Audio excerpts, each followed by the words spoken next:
So I'm sitting here with Kathy, and she just completed the Feng Shui Your Consciousness, Creating a Life That You Love class. And so I just want to ask you, how was the experience of the class for you?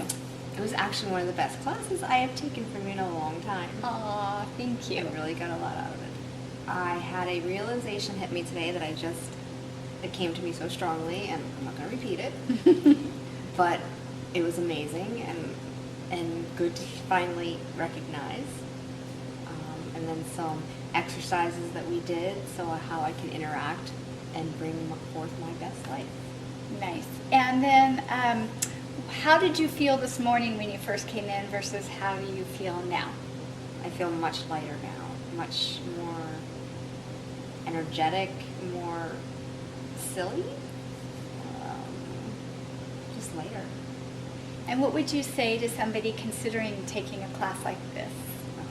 Just you have to do it. I mean, I know I'm partial and biased, but the feeling you come away with where you're just like flying up here in the clouds and just so elevated and in that wonderful space that you just want to get back to on a daily basis, and then it gets you there and you're able to just soar. And what about your connection with the other students in the class? What was that like for you? Like meeting other people? Oh, you want to meet like-minded people. You get to be around that energy, and that's what's so great, and especially being around other women with strong ideas and just the energy. It's just awesome. And now that you've had some realizations about your own personal life and the ripples that you're going to be creating, how do you think that's going to influence your dog? She's going to be much more confident because I did an exercise with her instead of with the person. And I instilled that song, What's Wrong with Being Confident by Demi Lovato, that one that's out right now. Because you know how she is outside. She's kind of a little skittish. So, but we have such a great relationship that even your last class, I forgot to tell you, that she gave me a message that was so true and right on that she has not choked. Oh yeah, the water in the food dish about raising, lowering. She told me to lower the food dish and put water in a kibble.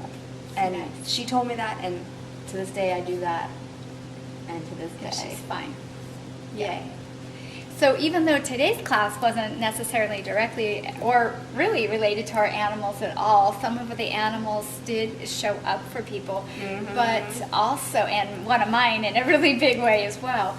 But when we work on ourselves, our animals directly benefit from that. As they live in our environment with us, they take on our personal energy, and they're spirit guides for our life. So you never know when sometimes your animal's actually the one prompting you to come to the class.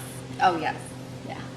That's how I came to your very first class, like 7 years ago or something. And that's why I said the animals bring the person to me, but then once the people come, we can really get in there and play. One last question. Did you feel like you could play? Like, could you get into the inner child, the inner kindergartner? Didn't you see me crawling around like a panther on the floor? And then what about the drawing exercise? How was that for you? That was awesome. That was, because you don't realize what you're doing, because you kind of just said what to do, but you don't realize the outcome of it until you see them both together. So it was very revealing. Do all the different ways we can gather energy. So, well, thank you for participation. Thank you.